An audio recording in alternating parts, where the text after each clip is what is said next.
3 officiers généraux de corps d'armée, c'est bien. Et gouverneur militaire. Alors moi j'aimerais que vous retraciez, parce qu'on ne devient pas gouverneur militaire comme ça. Vous avez un parcours étonnant. J'avais pas envie de le dérouler comme ça.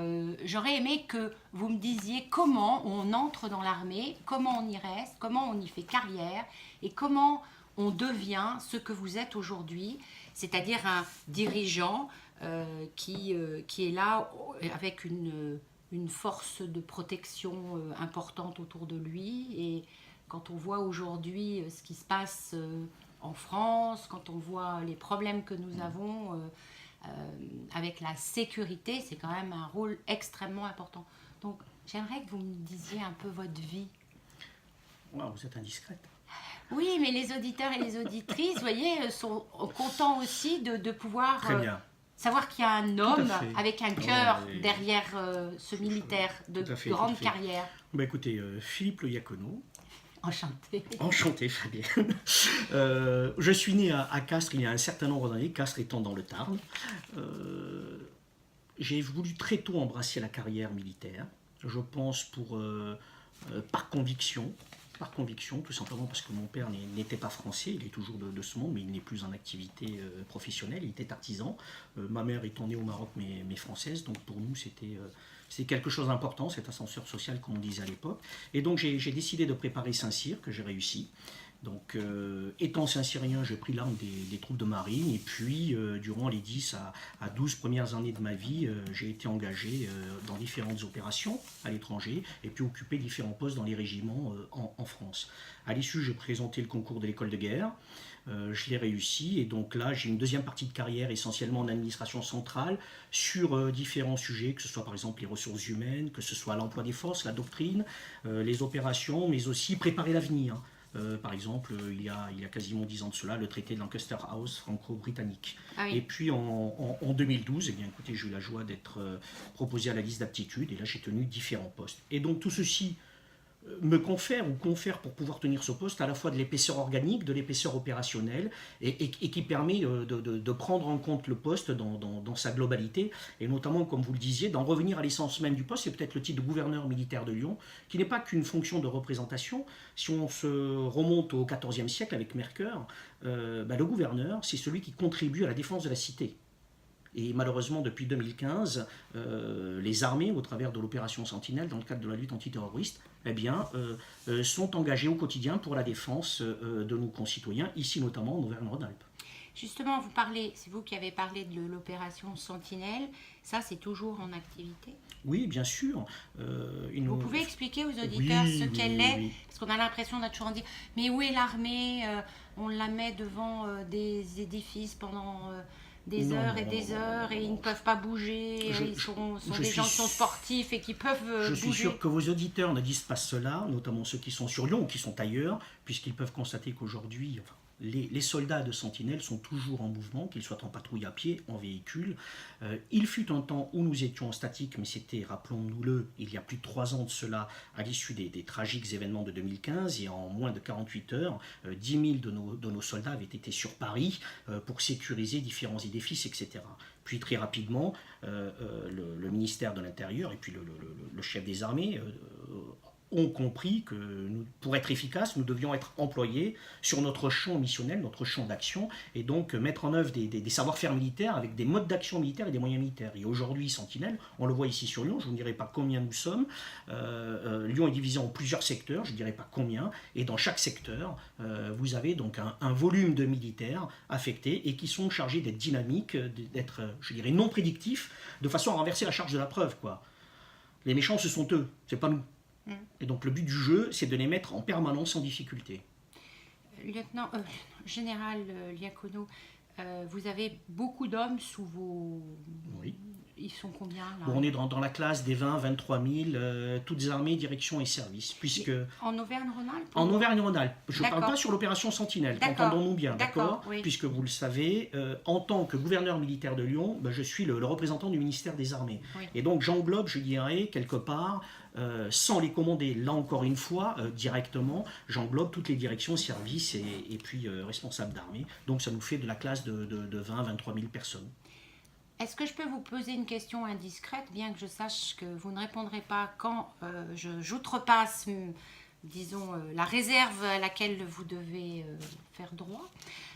Quels sont les rapports que vous avez avec le préfet qui dépend directement du ministère de l'Intérieur? Je vous pose cette question un peu candide lorsqu'on a vu les gilets jaunes détruire Paris à certains endroits, Bordeaux, les policiers, les gendarmes complètement effondrés, ils n'arrivaient plus. L'armée, ça aurait pu à ce moment être là en renfort? Il y a deux questions dans votre question. Mes relations avec le préfet de zone de défense et de sécurité, et derrière cela ce qu'on appelle communément entre nous le dialogue civilo-militaire, et puis la question des armées par rapport aux événements que nous connaissons depuis plus de 20 semaines. Pourquoi pas 3, je vous l'accorde. Moi je vous répondrai surtout à la première. Très bien, s'agissant du dialogue civilo-militaire, je dirais, en tant qu'officier général de zone de défense et de sécurité, j'assiste le préfet de zone de défense et de sécurité pour tout ce qui relève de l'emploi des moyens militaires, toujours dans le cadre de la lutte antiterroriste via l'opération Sentinelle. C'est-à-dire que nous avons une relation constante, franche, cordiale, fluide, et nos services respectifs, eux, se rencontrent toutes les semaines autour de ce que nous appelons une réunion de sécurité pour, au regard des capteurs du ministère de l'Intérieur et d'autres services, évaluer la menace et, pour ce qui relève des armées, proposer au préfet de zone de défense et de sécurité le meilleur dispositif possible. Donc notre relation, elle est vraiment très efficace, elle est volontariste, elle est déterminée. Ça, c'est clair. Que tout le monde l'entende bien ici sur ces ondes. Après, sur le sujet de les armées doivent-elles non pas venir en complément ou se substituer à, je rappelle que nos soldats sont des militaires. Notre mission, c'est de défendre les intérêts de la France à l'étranger, défendre nos concitoyens à l'étranger, ou défendre les Français ici sur le territoire national, pour tout ce qui relève de gens qui voudraient, au travers d'une idéologie mortifère, nous mettre à bas. C'est complètement différent. En clair, ce que je vous dis, c'est que nous ne sommes ni formés, ni entraînés, ni équipés pour faire du maintien de l'ordre. Ceci relève des forces de sécurité intérieure et c'est très bien ainsi. Merci pour cette explication tout à fait claire. Tout à l'heure, vous avez parlé de l'ascenseur social de vos parents qui étaient artisans et j'ai vu que vous vous intéressiez beaucoup à l'avenir des jeunes et à la jeunesse parce que former les jeunes aujourd'hui, c'est important. Vous avez dit d'ailleurs que, par exemple, entrer dans l'armée, c'est un choix du courage, de l'inconnu, de se voir confier des missions au service des autres, la chaleur de la fraternité. Sauf qu'on voit aujourd'hui beaucoup de jeunes, j'entends ceux qui n'entrent pas forcément dans l'armée et qui ne sont pas dans l'armée, on voit une déshérence, on voit beaucoup de jeunes qui sont un peu perdus. Qu'est-ce que vous avez envie de faire, de dire? Si vous me permettez, tout d'abord, je vais vous faire... Je vous permets tout. Non, je vous en prie. Je vais faire d'abord une réponse un peu facile, qui n'est pas l'effet de manche, mais finalement, on a surtout tendance à ne regarder que les trains qui n'arrivent pas à l'heure.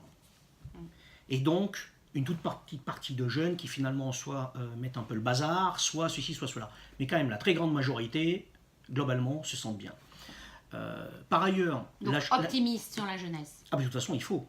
Oui. Moi, tout d'abord, en tant que père de famille, je ne souhaite pas inculquer, je dirais, le pessimisme chez mes jeunes adultes et ados. Non, le but du jeu, c'est on doit être optimiste. La jeunesse, c'est notre avenir. Hein, c'est peut-être le sens que souhaite faire le chef de l'État au travers du service national universel. Oui. Donc la jeunesse, pour nous, c'est de toute façon, c'est le matériau de base, le substrat des armées. Et donc nous agissons, moi je sais que j'agis sur différents champs qui relèvent soit de l'enseignement supérieur, soit de l'éducation nationale, au travers d'interventions dans les écoles, au travers... Vous-même ou... Moi-même, bien sûr. Oui. Je suis allé dans l'école La Rochefoucauld pour remercier le corps enseignant et des élèves de primaire et de maternelle d'avoir fait des dessins au profit des soldats de Sentinelle engagés en Sentinelle entre Noël et Jour de l'An. C'est formidable. Et donc mes soldats m'ont dit, nous, on voudrait aller remercier les loupiots, ouais. Et puis le corps enseignant. Et ça a été des moments d'échange assez rafraîchissants. Et puis vous savez, comme moi, qu'un enfant de 6 ans, 7 ans peut être cash dans ces questions.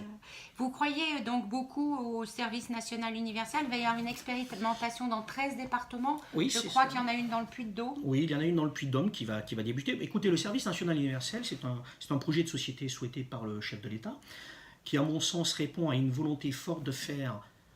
favoriser davantage encore et participer davantage encore les jeunes à la vie de la nation et quelque part de rehausser le niveau de résilience au travers de séquences d'apprentissage sur des gestes qui sortent dans l'individuel et en collectif, d'affermir des valeurs de notre société, de la République. Donc je ne vois pas qui pourrait être contre ce projet global de service national universel. Ça va concerner à partir de quel âge les jeunes? Écoutez, les jeunes seront durant la classe de seconde.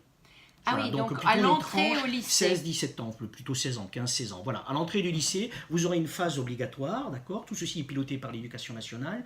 Donc une première phase d'internat, là, vous le Comment citiez. ça, l'internat? D'internat, donc vous le disiez tout à l'heure, il y a 13 départements Oui. qui jouent une expérimentation. Elle devrait débuter, je crois, vers la mi-juin et durer 12 jours. Et donc pendant 12 jours, ces jeunes, au travers d'un brassage social, vont être mis en maisonnée avec bien évidemment des encadrants, soit des jeunes qui arrivent du service civique, soit éventuellement d'anciens militaires, mais il n'y a pas d'obligation, bien sûr des membres de l'éducation nationale. Et à l'heure actuelle, les armées concourent à la formation de ces futurs encadrants. Mais ça va être volontaire, c'est-à-dire que ce sont les jeunes qui vont faire la démarche dans leur lycée auprès de quel professeur? Aujourd'hui, si vous préférez, de ce que l'on sait, comme vous, de ce que je lis, pour cette expérimentation, il est fait appel à des volontaires parmi les jeunes. Je lisais ce matin une interview de M. Attal qui souhaite élargir cette expérimentation à l'ensemble du territoire national l'an prochain. Et donc là, je dirais, on commencera à rentrer dans ce que souhaite le chef de l'État, c'est-à-dire un service national universel côté obligatoire. Alors, puisque vous dites ce que souhaite le chef de l'État Emmanuel Macron, donc il y a ça. Et puis, qu'est-ce que vous pensez de cette idée récurrente d'une force européenne militaire? Écoutez, là, je ne suis ni le chef d'état-major des armées, ni le chef des armées. Cela sort largement du champ de mes prérogatives. Mais vous n'avez pas, c'est quelque chose auquel vous n'avez jamais pensé, non? C'est un sujet qui est complexe, que les difficultés ou la complexité est très certainement à la hauteur de l'ambition souhaitée par le chef des armées, et je ne dispose pas en toute franchise de tous les éléments pour vous répondre. Bien, monsieur.